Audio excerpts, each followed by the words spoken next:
But anyway, now I live in a nice building, and I'm not used to it because it's nice. There's like a pretty courtyard with flowers and a fountain with little marble boys pissing. I don't know. What is it with fountains? Like, all fountain sculptors are pedophiles, basically. You can't get a fountain made without... Can you make me a fountain? Yes, I'll get started right away. Oh, yes! Yes! It's finished! And it's just little boys pissing on the face of a Greek god that looks like him a lot. Just piss on me forever!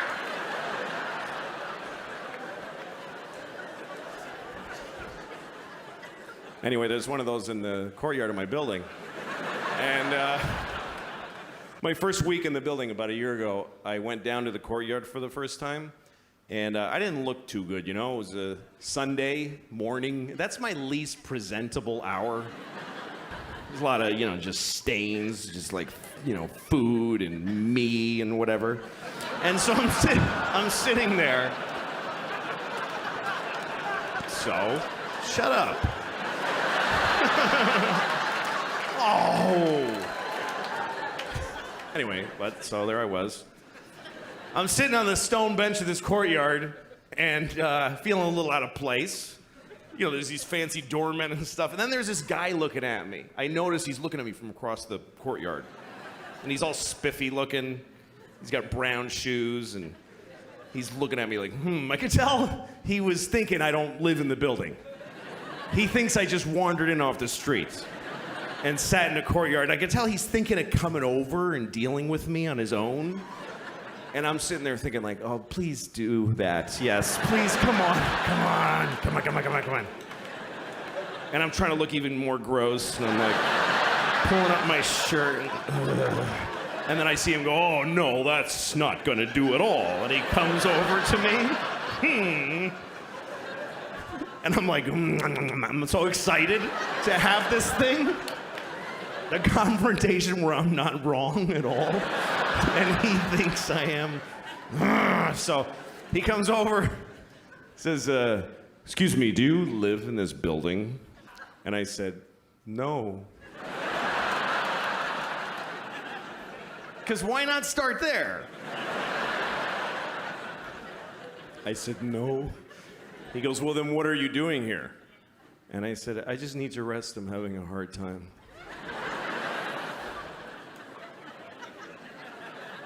He says, this is private property.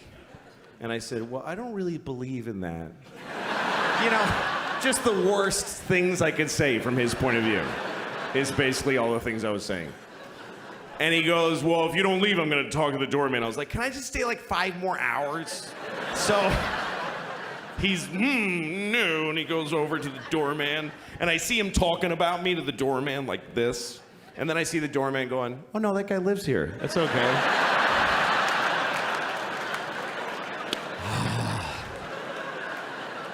And the look on his face, it was just so, this beautiful cocktail of anger and confusion. It's like I had invented a new way to hurt somebody's feelings. That's how excited I was. He was so angry, he came back. He came back to me. He said, why didn't you tell me that you live here? And I said, because I don't have to tell you anything ever. Right? There are no words that I must say to you.